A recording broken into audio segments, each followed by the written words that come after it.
right, here we go. Salute to Knicks Nation. Special edition of Knicks Fan TV. It is our off-season mailbag show. And joining us on the show today needs no introduction, man, but a great guest that we always love to have on. He's a Knicks insider who covers the team for The Athletic. Fred Katz returns to Knicks Fan TV, man. Fred, how you doing today, man? I'm great. Always great to come on with you, man. Yeah. All season's looking good on you, man. You look like you're refreshing. You're well rested. You kind of feel like how I'm feeling, man. How's it feel? I am. I've been sleeping way too late. Steve Popper, who covers the Knicks for Newsday, constantly refers to me as a teenager, and is absolutely convinced that I get up every day, no matter what, at noon. Yeah. And that's not true. But this week has done a lot of proving Steve Popper right. I've just really regressed. The season ended. I went straight to the combine. It was exhausting. And then you finish up, and it's like there's so much travel during the season. The playoffs are exhausting because I can't even imagine what it's like being a player having to deal with that travel schedule and not knowing that you're leaving for Miami until 6 hours before because they happen to win game 5 or whatever, and it's a lot. It's a really hectic, exhausting process. And so when it's over, you're just like, whoo, yeah, let me breathe. You can breathe a little bit, but I'm sure having to go from Cleveland to Miami, I hope Miami treated you at least a little bit better. That was a nice surprise from a city perspective. It was like, especially when I was like, I'm not criticizing Milwaukee. I actually like Milwaukee. I think it's very charming and it's nice in the spring and all that, but it's like, it's Miami. So it's like when you get to go to Miami, when you think you're probably going to be going to Milwaukee. Yeah.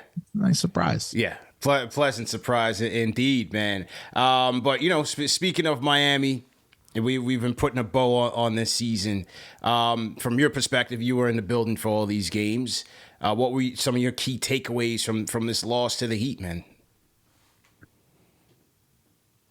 I honestly think my takeaways from the season are overwhelmingly positive. As we have seen before the Knicks series and now after the Knicks series, the Heat are not a normal 8 seed. I don't think of them. Look, I picked the Knicks to win the series. I also picked the Heat to beat Boston after it, where I was like, man, this team is just not the same one that we saw during the regular season. Yeah. And I think there's a number of reasons for that. Kyle Lowry is playing at a totally different level and has been a revelation coming off the bench. Jimmy Butler it's not even just that Jimmy Butler is playoff Jimmy. It's that, with Hero out, and this isn't necessarily a knock on Tyler Hero. I'm not saying that Hero is a net negative, but with Hero out, what do we hear Tibbs say all the time when a player is out? We hear him say, you don't make it up with the individual, you make it up with the collective. One individual is not going to make up for Julius Randle being out with an ankle injury. You make it up with the collective. That's what every coach says. And with Miami, it almost feels like they went the other direction. Where they're like, screw the collective. We're not making it up with the collective. We're not making it up with Max Strus. We don't have Tyler Hero. We're just giving all of Tyler Hero's possessions to Jimmy Butler. And Jimmy Butler's, we're going to see if Jimmy can handle it. And he's handling it. And so now they just have more of their offensive possessions being initiated by a top 10 NBA player. And the offense looks good. They're actually not like shooting some unsustainable percentage from 3 or anything like that. That's just a good team. That's just a good team that they lost to. Unbelievably coached team. I think we're also going to look back on that team as being better than we think of it now. Like, I have a feeling that a few years from now, we're going to be like, oh, yeah, well, Gabe Vincent was on that team. We just didn't know Gabe Vincent was really good yet, Yeah. Kind of like how we look back on like certain Toronto teams and we're like, oh, yeah, Fred VanVleet was on that team. We didn't know Fred VanVleet was actually really good. Right. So I think I think there's going to be a little bit of that with that Miami team, too. But the Knicks found a star when we didn't know they were going to find a star. And that's kind of the most important part of this season, right? Like Jalen Brunson is a dude you want to build around. Yeah, no question about it, man. And I think so many people, myself included, when you watch... Can I just say something? Yeah. I just need to point out, and I understand that this is not live, but I just need to point out that literally as I said the name Gabe Vincent, Shams Charania just tweeted out news about Gabe Vincent injury. So I just want to point out how how the basketball world So stars is are just aligned, working man. crazily right The now. stars are aligned. Anyway, I interrupted you on your own No, podcast. Please go on. no. It's good. I thought that, so many people, myself included, after watching this Heat team this regular season, we kind of just casted them away. Oh, they're coming on the downhill. Lowry was a terrible investment. I was burying the Lowry investment. They need help. They need a second star. They're not going to get back to it. And then as and this is a team, they lost the first game in the play-in. They lost that first game and were on the ropes. And from there, they just took off. And it just seems like they became all their struggles that happened over the regular season, the shooting struggles, not being able to close out close games, the injuries, all of those things, it just turned right around. Not the injuries, but their shooting improved, their ball movement improved. I thought their defense stepped it up. Obviously, Spoelstra is Spoelstra, but watching them throughout that regular season and then through the play, and you forgot that this was a team that was one game from the NBA Finals last year. And so they still deserve that respect. Totally. You know what's an interesting point about them, which I was talking during the end of the Knicks series. I was talking to somebody there about them, and we were just talking about the Heat Bucks series from the previous round. And I kind of casually mentioned that I said something along the lines like, well, Milwaukee should have won game 5. Like, I'm not saying you guys weren't legit winning the series. You won it in 5. You killed them. Mm-hmm. Milwaukee was up 15 in that game. Right, choked. Jimmy hit some crazy shot at the buzzer. Milwaukee choked it away. And I was like, well, Milwaukee should have won game 5. They should have closed that out. Mm-hmm. And this person says to me, well, that's kind of the narrative, but I actually don't agree. And this is a very smart person. I really respect his opinion. I think he's great. Mm-hmm. And he says to me, I actually don't agree. I was like, why? And he said to me, how many close games did the Bucks play this year? I said, very few. They won a lot of blowouts. He said, exactly. He said, we had more games go into clutch time than any other team in the league during the regular season.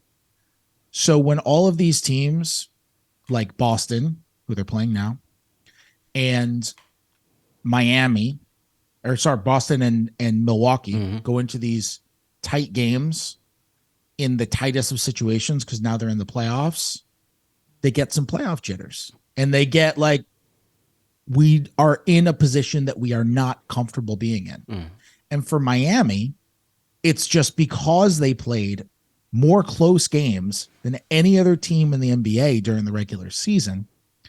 He was just like, the reason we're composed is he's like, yes, it's true. We have a ton of really tough guys, but it's also because this is just our norm. Yeah. It's like, it's just after you do it 55 times out of 82 during the regular season, you're just like, you don't even think about it. You're just like, yeah, this is just what a basketball game is for us, Yeah. And so while other teams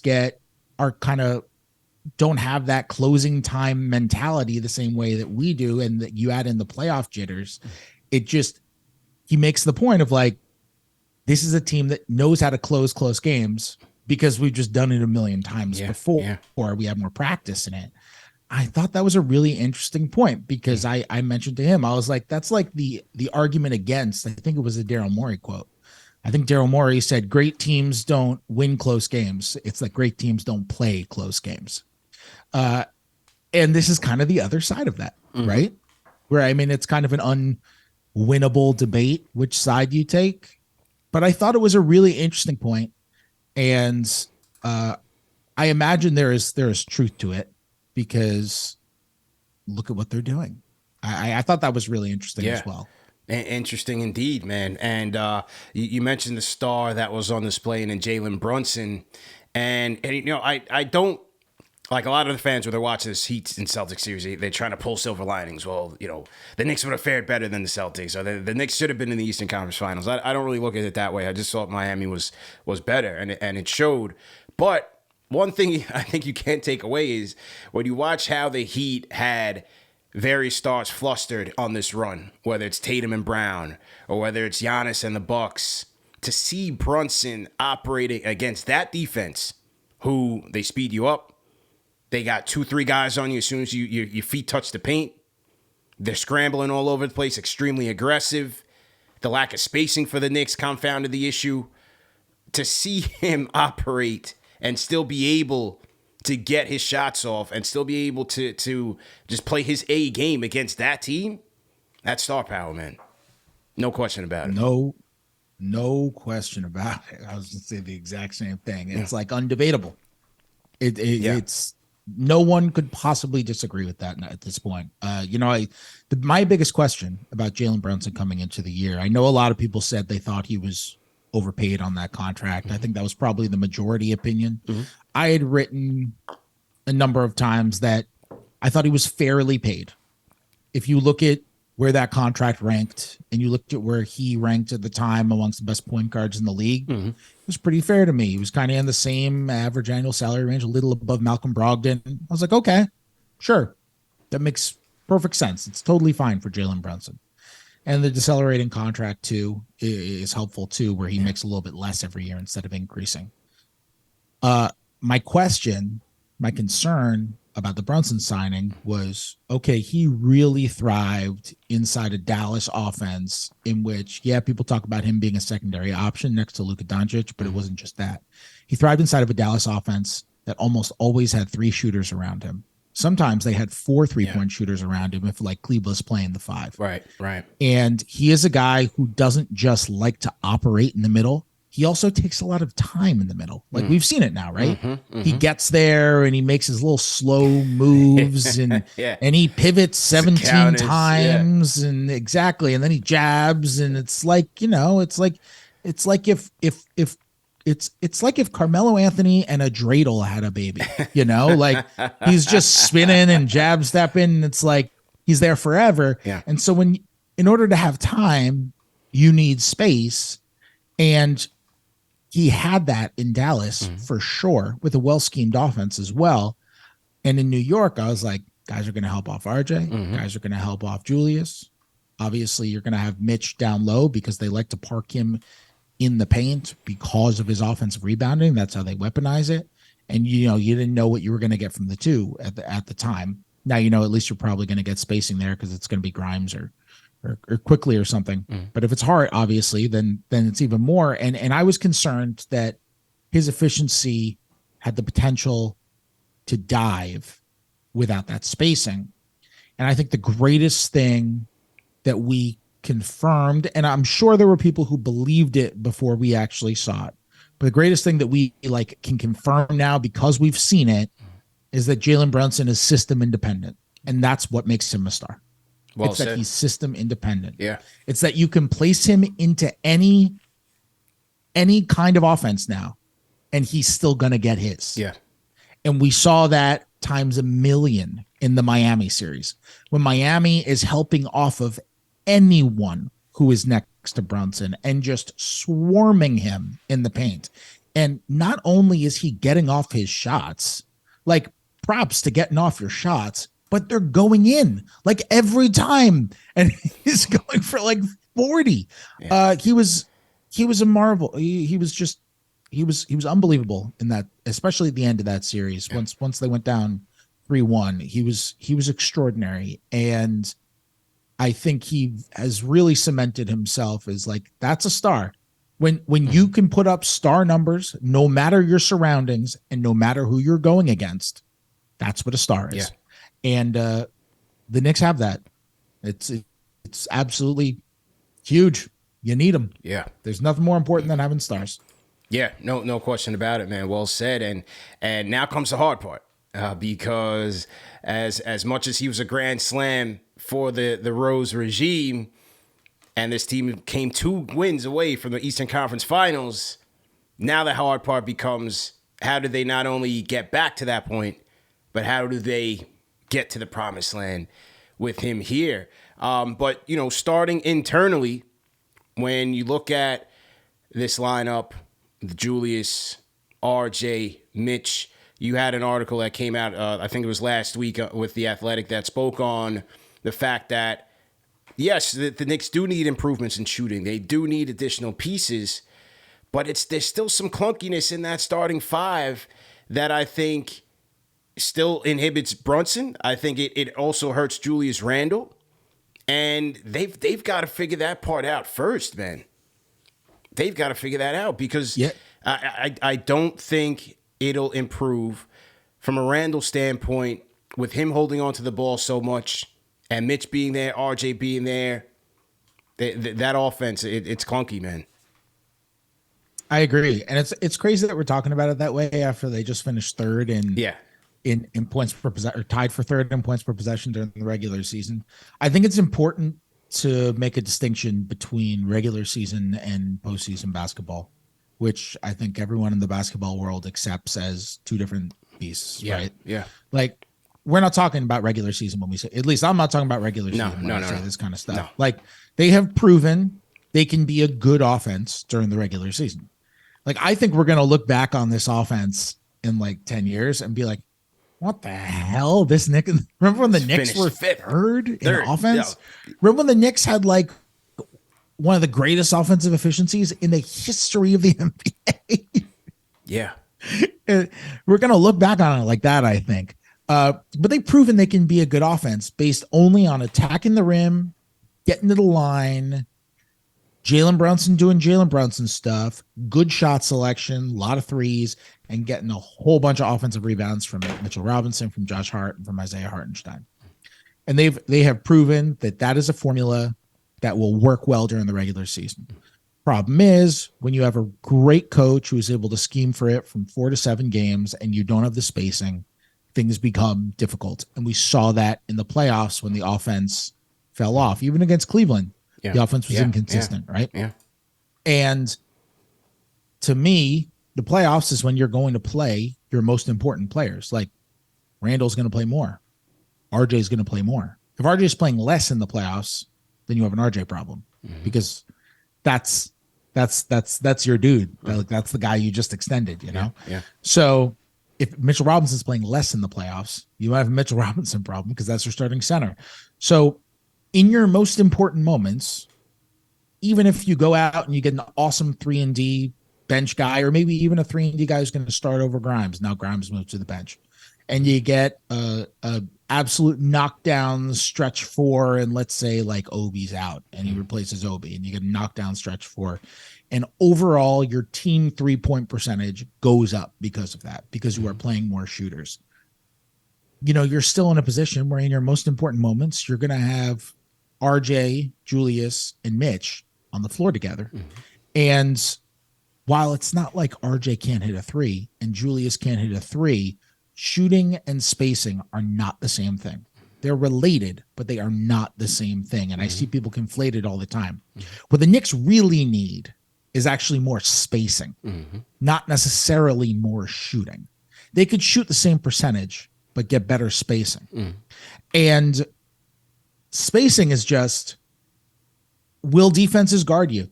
And sometimes there are dudes who shoot 33%, but defenses always guard them. You got to respect them. Yeah. And there are a million reasons why, depending on the shooter.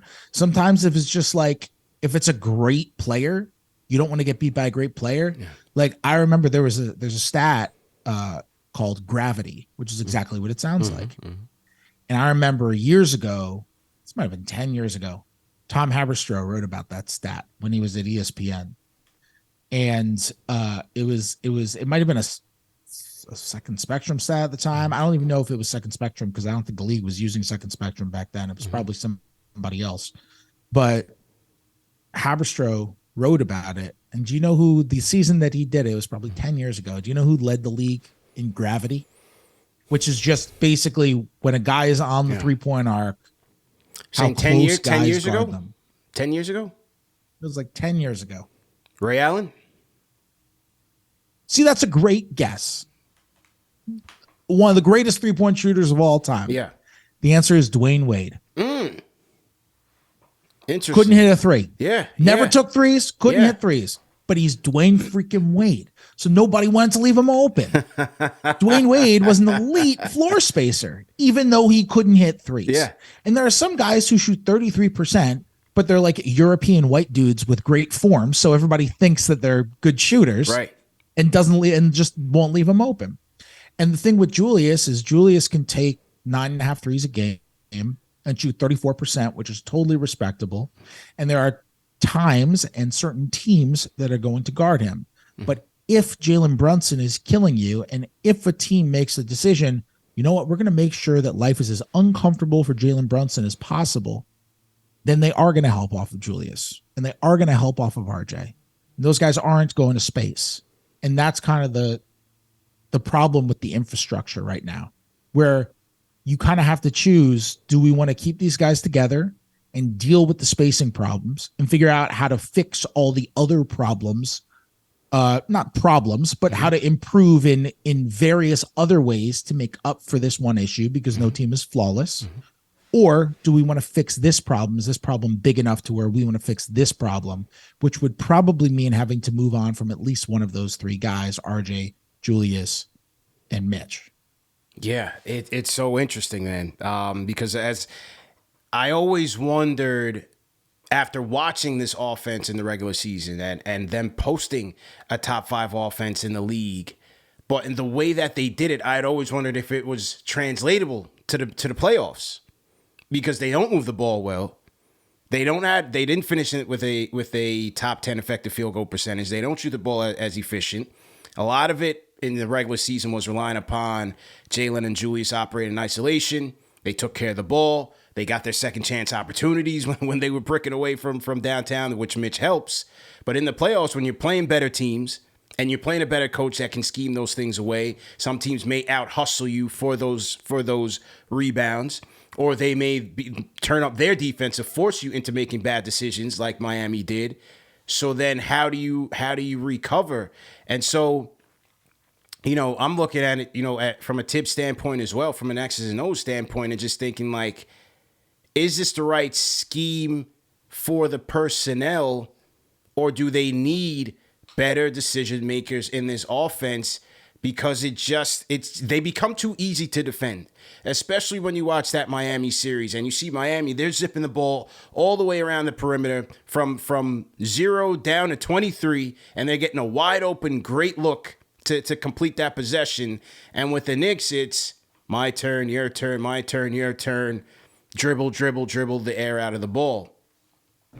Where do they go there if Tibbs is back next season? Yeah, I don't think it's just Tibbs. I also think it's a personnel thing. Like, I think it's definitely a personnel thing too. Like Jimmy's. Honestly, I think Jimmy's greatest trait as a basketball player. I don't know why I'm calling him Jimmy. I don't know him. Jimmy Butler. I think he's kind of become a first name guy. Yeah, that's how good that's his nickname. That's how good he's become. Yeah. That he's become a first name guy. Yeah, and his name is Jimmy. like Ichiro became a first name guy because his name was Ichiro. Right. You know, he's basically the seal of the NBA, but his name is Jimmy. You're right. It's really that's the most impressive part of his game. I think the other most impressive part of his game, honestly, is just his brain. Like, don't get me wrong, Spoelstra's amazing. He's as good of a coach as there is in the NBA. But he always makes the right play. Like, you need players to go out there and do it. Yeah. And you talk about those times where the ball whips around the perimeter, and you're so right. They share the ball so well. But they have ridiculously smart players. Like, Jimmy Butler is ridiculously smart. Bam Adebayo is ridiculously smart. Kyle Lowry is ridiculously smart. Like, they have obscenely intelligent basketball players. And, those plays where they're whipping it around the perimeter, it's not like that's like a called play. Hey, pass around the perimeter 17 times and just get the defense in a scramble and then shoot. That's all reactive. And don't get me wrong, you can coach reactions and that kind of stuff. But if that's not part of your style, like, I don't think Julius Randle is just going to be doing that. No. That's not his style. Yeah. The Knicks have personnel where that's not their style. Like, I think Grimes tries to do that. I think Grimes often does that. I think Toppin, when he's going well, does that. But we also see times where he gets shot happy. But when Obi's going well, I think he does that. I think Quickley intends to do that. And I think he sees it, but I think stylistically he's still kind of a dribbler, which is not a knock. It's just stylistically that's what he is. Brunson, I think, has all the right intentions, but he's a dribbler too. Yeah. I mean, he's a guy you put the ball in his hands and he's going to ISO. And for him, that's great offense, but that's just his style.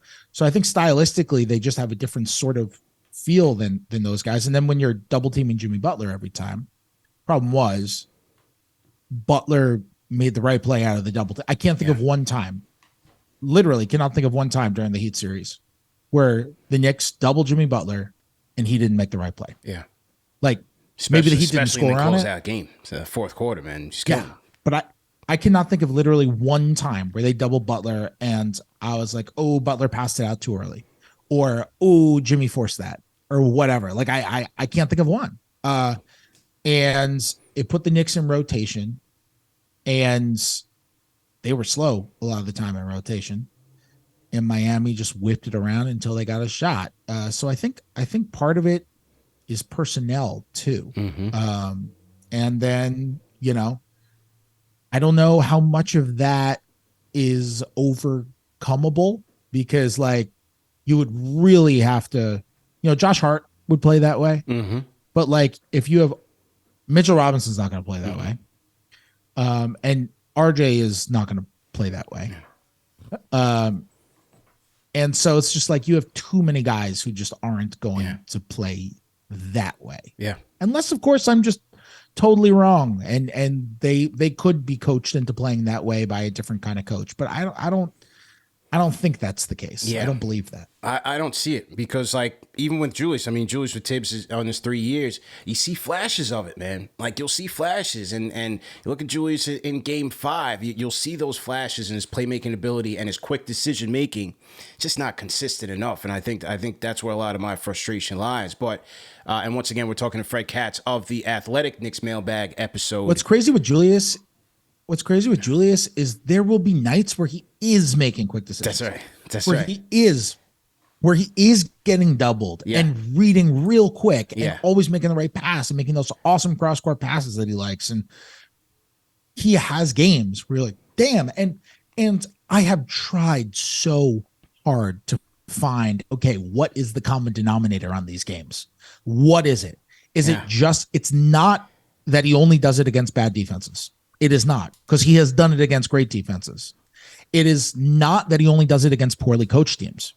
It's not, because he's done it against great coach teams. As a matter of fact, during the regular season, one of his best reading double teams games came against Miami. That end of March game against Miami. Miami was doubling from the baseline, and he was great. That first quarter, he was just kicking out. He was so good reading that quickly. He is... I don't know what causes it. I don't know why he swings so much from time to time. I've asked him about it. I've never really gotten an answer that allows me to answer. Not that he doesn't participate in it. I don't know if he's explained it in a way that I totally know the answer either. And it's a crazy thing to see it fluctuate the way that it does, because he can be like awesome at it, and then he can just be like totally smothered other times. Well, what happened Quickley?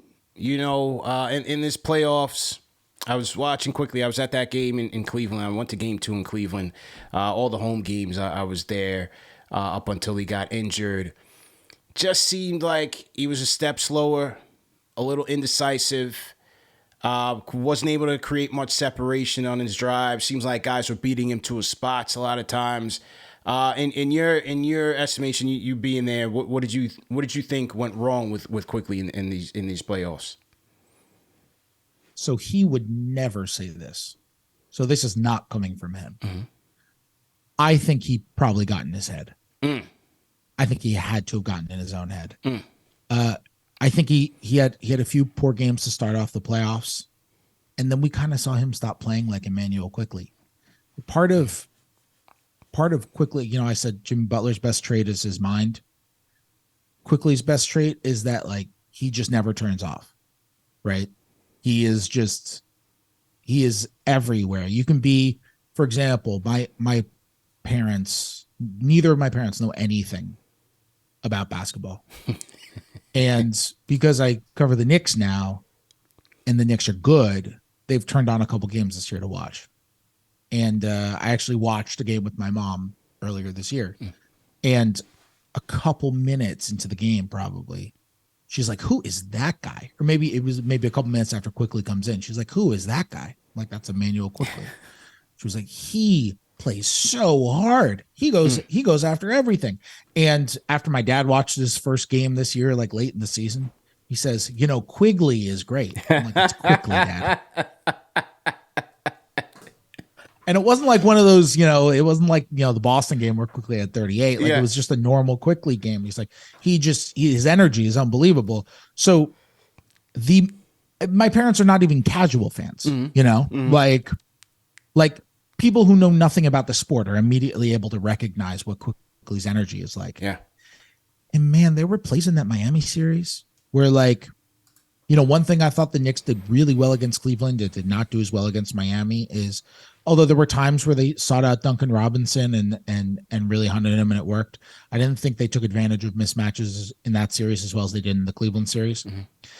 And with Quickley, I mean, like there is a possession before he got hurt in that Miami series where he's in the corner and he's got Duncan Robinson on him and he just stays in the corner. And RJ Barrett has to create something. Mm-hmm. I'm like, in the Cleveland series, like Quickley wasn't scoring in the Cleveland series, but his activity was really great. I remember in that Cleveland series, one of the ways that they killed Cleveland offensively was with all those guard screens. Yeah. And Quickley was setting a ton of them. I'm like, why is he not coming up from the corner to set the screen? Mm-hmm. And it was in the midst of them attacking Duncan Robinson, by the way. There's another play where Quickley runs a pick and roll, same game. Quickley runs a pick and roll to get a switch onto him, gets the desirable switch. The second he gets the switch, he just pulls back out and passes the ball away. Mm-hmm, mm-hmm. I'm like, Quickley normally attacks there. Like he's there are times where he went to the rim and you just know on a normal Quickley drive, like that floater is coming or he's going to try to finish through contact or something. And he literally just pulled up and picked up the ball and passed it back out to the perimeter to somebody else. Just there was a hesitance to his game. That's right. Yeah. That is not actually part of his game. Right. And to me, that's like a sign of like him getting in his own head a little bit, which is okay. It honestly doesn't really make me think differently of him as a player. He's 23 years old. He's really young. This was for his first playoff run as like a really important, consequential player who actually has responsibilities. As a rookie, he was like finding a 20 in an old jacket, right? Like this is like, you are an essential part of the fabric of this team. And he's 23. And sometimes that happens. We talk about how awesome Jalen Brunson is in the playoffs. What happened to Jalen Brunson in the playoffs 2 years ago? Got benched. Yeah. Mavs couldn't even play him. Yeah. Sometimes that stuff can be really good for a guy as he gets older. So doesn't color my opinions on him differently, but I think that's my first guess as to what happened with him. We're talking to Fred Katz, who covers the Knicks for The Athletic. Knicks mailbag episode. We're going to get into your mailbag questions in just a second. A lot of people want to know about the big fish hunting. Will they be doing so? And we'll get to that first question. But real quick, you mentioned you were at the draft combine. No draft pick this year, but you have teams out there. You have the Indiana Pacers with 3 first-round picks. I believe they have 8, 26, and 29. 7, 26, and 29. There's speculation there that they might not be wanting to hold on to all 3 of those. Do you see a scenario where the Knicks jump into late first round? We've seen them, find guys of value in those areas, maybe even high second round. What do you think they do this year? I think it's possible. They could. I don't think they need to. I'll tell you that much. Like, I think there's a reason they gave up their first round pick this year. Like they have I don't want to say they have too many young guys. You can never have too many young guys, but they kind of have an overflowing amount of young guys. Yeah. They didn't have room for Cam Reddish. They didn't have room for Deuce McBride. Mm-hmm. They didn't have room for Jericho Sims. And I'm not saying those guys should have been, regularly in rotations or anything like that. But I think there's a reason that when they traded their 2023 pick for Josh Hart, that there's a reason they traded their own 2023 pick as opposed to, say, the Dallas pick or the Milwaukee pick or the Detroit pick or the Washington pick. There's a reason they traded that pick. And I think it's because they realized, we don't need to add another young guy to this roster. Now, if someone they really love falls to a spot, I think they could. I think second round is more likely than first round. People talk about buying a first round pick. That just never really happens anymore. That just never really happens anymore. So I don't really see that. I think buying a second round pick could be more of a possibility. One thing that I've talked about, I put this in a story a couple days ago. If they were going to buy a second round pick, I think Charlotte would be a team to look at. Charlotte has picks 27, 34, 39, and 41 in the draft, and they obviously have the second pick as well. It's a lot of young guys to add to one team. 5 draft picks. Yeah. They don't hang up the phone on a big check. The Knicks have up to $4.3 million to spend. That could probably get you something in the 40s. If you want to include a future second round pick, you could probably only make it $2 million. Last year, the number 44 pick in the draft went for number 51 and $2 million. Number 43 the year before went for $2 million and a future second. So you could probably you might be able to get 41 from Charlotte if you offer them, $2 million in a future second. Say this is precedent. $2 million, $2.5 million in a future second, or maybe you could just do it for $4 million straight up. So they can maybe do that if somebody drops there who they really like, but I don't necessarily see them going out of their way to trade into the first round. They view draft picks more as currency at this point, I think, than anything else. Fair points, man. Okay, and now on to our first mailbag question. Comes from my guy, Triple M. He says, can't wait to listen to this one, fellas. He says, Fred, my question to you is, with the new CBA looming, do you think Leon Rose and company should be patient or aggressive this offseason? I was sold on Leon Rose for his connections and power to go get me Joel Embiid and stop trying to feed me Evan Fournier kind of upgrades. Is now the time to go get it? With the new CBA looming, everybody's fearful of that second apron. You have teams like Golden State and the Clippers that are gonna be in some trouble. They've got some knots to untie. Other teams who have traded their first round picks away look to be a little bit stuck here. What do you think the Knicks will do? I think you got to be more aggressive because of the second apron. You probably have only 2 more years of Jalen Brunson. And then you're going to have to pay him a massive contract. Yeah, what he's really worth. Because, now you're going to really pay it. The hometown discount is going to be gone.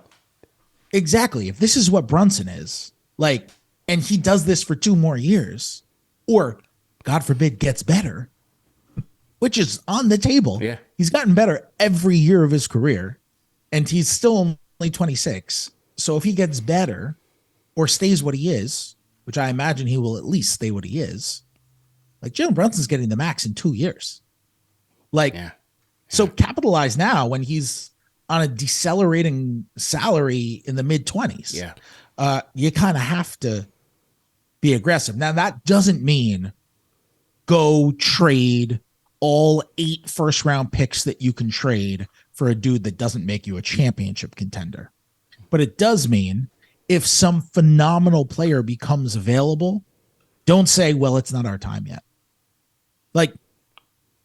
It's their time to go get someone. They just made it to the second round in a league where a 43-win team is now 1 win away from the finals, where a 44, whatever the Heat were, the Lakers with a similar win total made it to the conference finals. Yeah, it's open. The Warriors with 46 wins won a playoff series.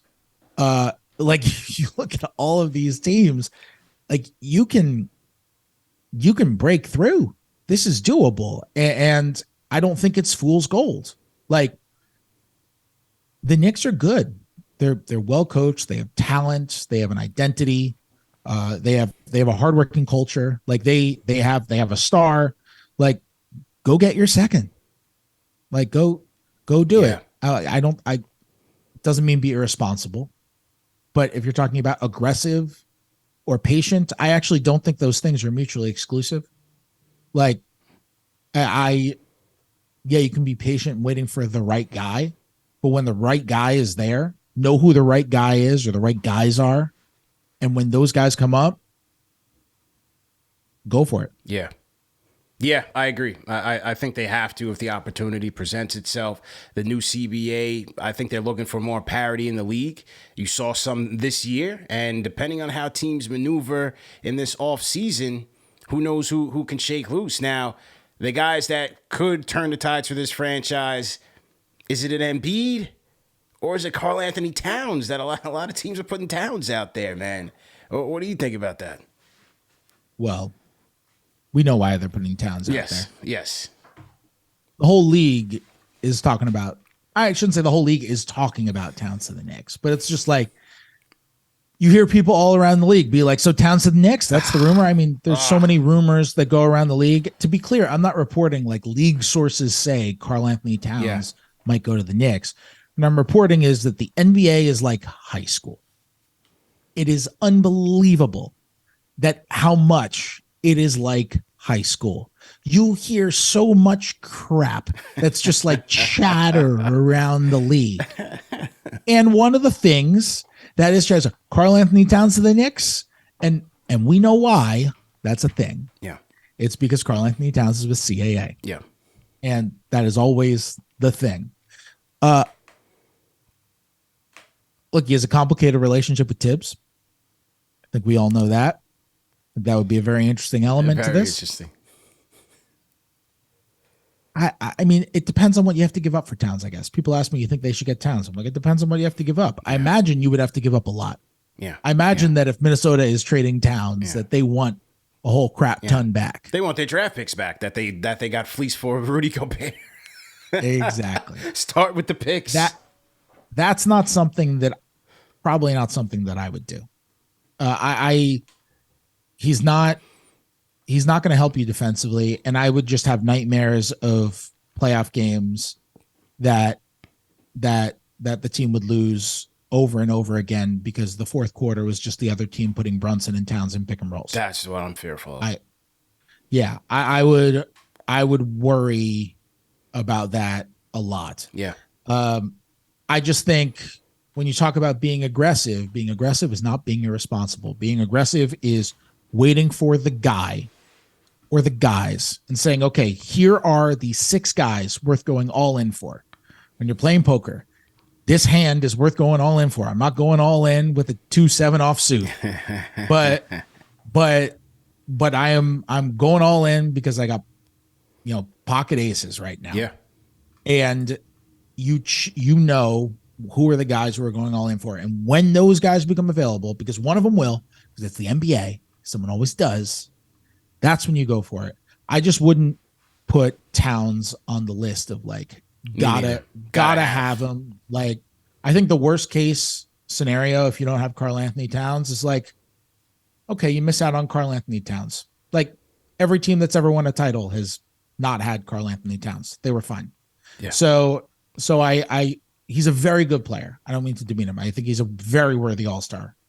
But there is a difference in caliber between him and Joel Embiid. Yeah. No question about it, man. Next question goes to my guy, Brandon Guest. And so to all our loyal franchise channel members for submitting their questions. Brandon Guest, and his question is, in the eyes of the front office, when it comes to an offseason moves, does the production of a player in the playoffs outweigh their regular season struggles? Or does their regular season production outweigh their playoff struggles?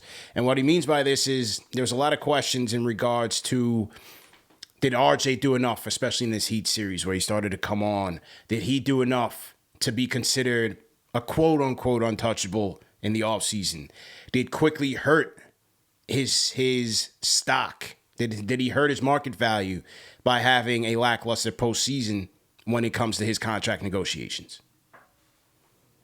It's a great question. You have smart listeners. I love that question. Here's Here's what I'll say about Quickley. Whether the Knicks believe it or not, the Knicks are going to tell Quickley when it comes to contract extensions. They're going to tell Rock Nation, hey, he couldn't perform in the playoffs. Right. He can't do this. Because Rock Nation's going to come in and be like, he finished second and sixth man of the year. Here are all the ways he helped the team. You guys gave RJ $107 million guaranteed over 4 years, and you obviously thought he was farther along than RJ because by the end of the year, he was closing over RJ more often than not. So, Tyler Hero won sixth man of the year last year and then got $123 million. Jordan Poole finished on the ballot, didn't even win it, got even more than Tyler Hero. So, Quickley should get that. And they're going to say Jordan Poole helped his team do a title. And Tyler Hero is going to the Eastern Conference Finals every year. And Quick fell off in the postseason because that's how negotiations work. So whether the Knicks really, truly believe it or not, they will say it when it comes to negotiating. That's just the way negotiations work and extensions. With RJ, I think it should affect them. And not just because of the numbers. I actually don't really care about RJ's postseason numbers. Actually, if you look at the numbers from the postseason, they weren't even that different overall because you have to factor in the bad shooting performance in the last game and then the bad shooting performances in the first two against Cleveland. They weren't that different from the regular season. But I'll tell you, it made me think differently of RJ because I thought his decision-making process was a completely different level. And I thought his defense was a completely different level. And we saw that he really is capable of defending at a high level. Like I thought he was good defensively. So. Yeah. That whole playoff run. Yeah. He was good. Did a good job on Garland. Did a good job against Miami. Like he was good. He played good team defense, rotated hard. Like I think if I struggle to figure out how much it should affect my opinion, because with RJ, I still don't know why it happened. And I can't put proper value on it if I don't know why it happened. Like it's like the playoffs started and his floor game just totally changed, right? Like he's penetrating in, defenders are collapsing in, and he's kicking to the proper 3-point shooters in ways that we have never seen before. He's making these great passes in transition in ways that we have never seen before and in volume that we've never seen before. Something happened, but I don't know what. I asked him basically every day for a month what happened. He's not going to tell me. He doesn't want to tell me. But I wish he would. But he doesn't want to tell me. Something happened. You don't just flip like that. Like, otherwise he would have done it all year. Yeah. Something happened. And it's hard for me to say whether I think it's going to continue to happen without knowing what the hell the catalyst was for all of this. Yeah. But it does color how I feel about him because we've seen him do it. And so we know he can do it now against really good teams in really important moments. Only people that know are RJ and Drew Hanlon, man. I ran into Drew at Game 4 of the Cavs series, and that was when they had met up. And it just seems like from that point, RJ, he took off. His shot making had improved outside of Game 6. Thought he was making proper reads, his decision making. He was very aggressive attacking the basket. Defensively, as you said, I definitely like how he approached this playoff. So we'll see if Leon and company feel the same way. Okay, next question goes to Dawn Marie. She asks, when evaluating the postseason, what will the front office and coaching staff do to address three-point shooting? Is this something we work on internally, i.e. development, or do we just look for three-point shooters to add to the team via free agency trade and so on and so forth? She says, and if so, who are we looking to add without messing with team chemistry? So I think it's hard to say without knowing what the core is going to be. Yeah. And we just spent basically a whole podcast talking about their ability to go out and get a star. And if it's a star who can shoot, then that obviously changes a whole bunch. Yeah. If it's a star who's just like an awesome 3-point shooter, then that obviously changes a ton. If it's a star who's somebody else, then maybe they have to go out and get some role players and change over some of the other guys. And if they do trade for a star, okay, they're trading Julius, they trading RJ, trading Quickley, they trading Toppin. Like who's in this deal? It's kind of hard to say. I do think they could use a big wing who can shoot. Like literally anybody could, but they really could because they just don't have one. Like all of their best perimeter players or all of their best perimeter defenders are 6'5" or smaller. Right. Hart. Right. Quickley. Like Deuce McBride. All of their best Grimes. All their best perimeter players are 6'5" or smaller. And Hart plays big and he's physical as hell.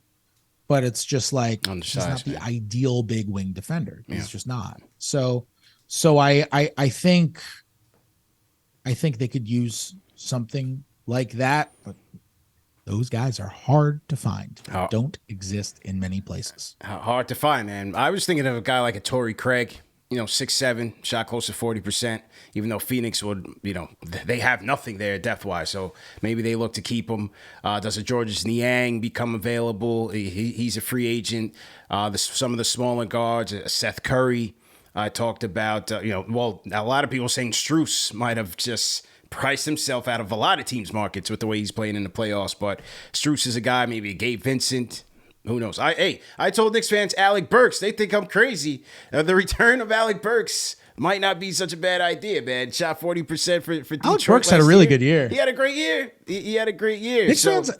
Knicks fans hate on Alec Burks just because he was used in the wrong way. Like he's not a point guard. Right. Alec Burks is a very helpful rotation player, like wing off the bench. He's a winning player. Absolutely.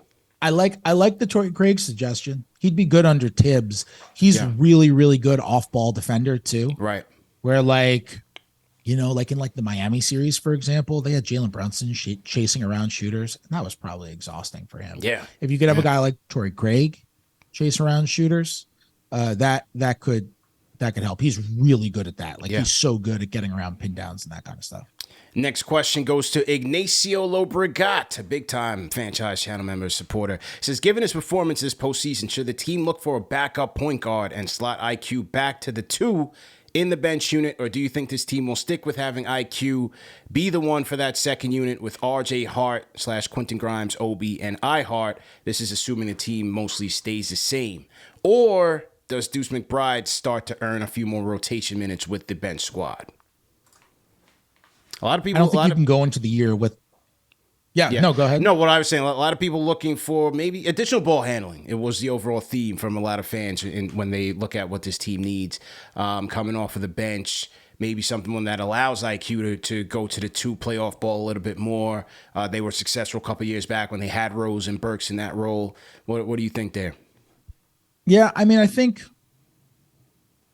you kind of have to if the team mostly stays the same, like the questioner said. I think you kind of have to be in a position to where like IQ is your backup one, because you need him playing 30 minutes a game off the bench. You need him soaking up all the non-Brunson minutes, and I guess you can have you could just play with 2 point guards, I guess. But like IQ needs to be your third guard playing 30-ish minutes off the bench. Like that's the necessary way to use him at this point. That's the type of role that his caliber of player calls for. So I don't know. I guess you could have a point guard play a few minutes next to him. That would be fine. I don't think you can go into the year with like Deuce McBride playing 18 minutes as part of your plan. No. If he shows up and he's way better and he takes a spot, that's awesome. That's a great development story.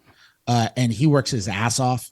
So maybe he will. And I know there are a lot of people in that organization, especially Tibbs, who love him. Like Tibbs loves Deuce McBride, thinks he's really going to be a player. So if he shows up and just takes a rotation spot, I mean, that's a phenomenal problem to have.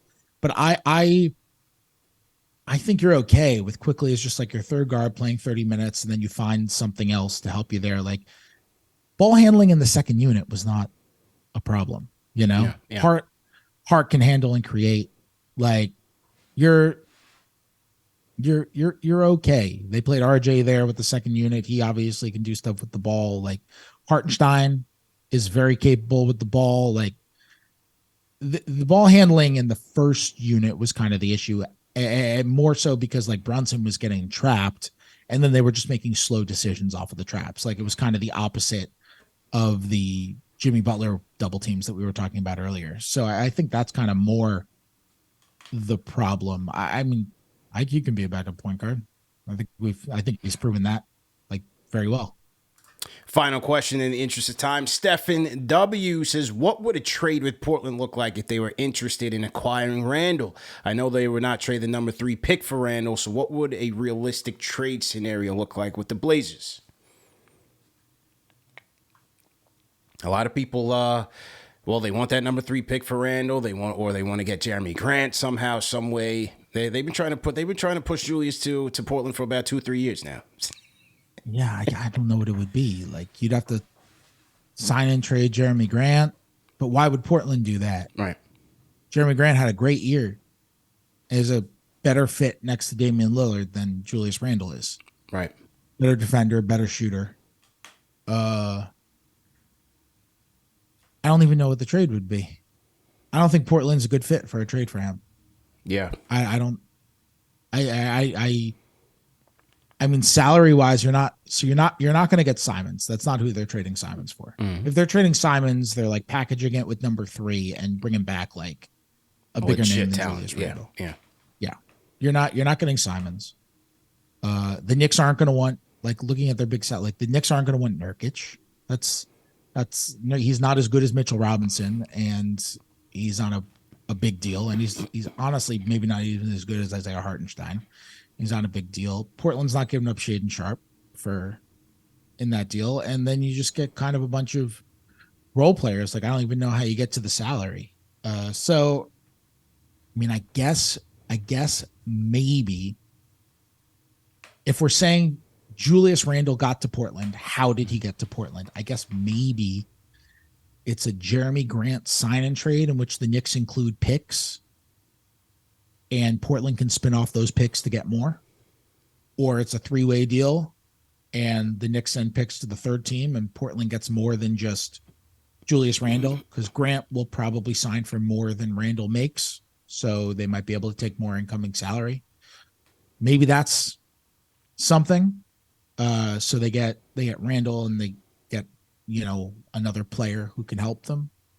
But I don't think Portland is I don't think Randle is a great Damian Lillard fit. Yeah. Like, Portland's whole thing is they have failed to put kind of defensive players around Lillard who also shoot threes. And that's what they attempted to do last offseason when they traded for Grant and they signed Gary Payton II.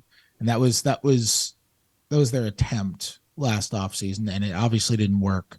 I don't think they're just going to deviate in the opposite direction this summer. Yeah, I don't see it. And, like I've been saying on the Randle trade, a lot of fans after this playoff, they're looking to sell lower by any means necessary. But I don't think Leon and company would approach that unless you're getting better. Unless you're making the team significantly better. I don't see them just moving off of Julius Randle. Not at this stage in the game. I don't see it. No. Also, they shouldn't. Julius Randle just made All-NBA. Like, I'm not saying don't trade Julius Randle, but, like, this is not the same situation. Like, I see some fans falling into this trap, treating this offseason Julius Randle with the same approach they wanted to last season. Mm-hmm. And last season, it wasn't the right approach because Julius Randle ended up having a really good year and did a lot more good than bad during this season. And that's why he made All-NBA. This is not the same deal. Like, if Julius Randle were a free agent right now, he'd probably make about the same amount of money that he makes. Like, it's a fine contract. I agree. If you can get better, like, he's not untouchable. Yeah. I don't think anyone on this team should be untouchable. There are very few players in the NBA who are untouchable. But I agree. This is a team that's ready to be good. Like, it is. They're not rebuilding. They are building, like they can use Randle to get better, or you figure it out from there. But yeah, I wouldn't just downgrade and then waste a year of Jalen Brunson's prime just to fall from winning a playoff series to the play-in or something. Yeah, I agree with you there, man. But Fred, man, I know you got to take off. Always appreciate these podcasts that we do together. Hopefully we'll catch up in a couple weeks, see what happens, draft, free agency, trade season, see what happens as the offseason kicks off, man. But always a pleasure. Anything upcoming on The Athletic that you want to preview or? Had a mailbag earlier this week. Have part 2 of the mailbag coming out Thursday. Going to have a Quickley story at some point next week, kind of about how much he improved inside the 3-point arc. I think that'll be next week. I'm going to have some stuff on possible Quickley extensions, possible Obi extension, some stories there, and then just a bunch of stuff previewing the rest of their offseason, leading into free agency, which is in about a month. So check all that out at The Athletic. There it is, man. Once again, great job this season, and we'll catch up in a couple weeks, man. Thanks again.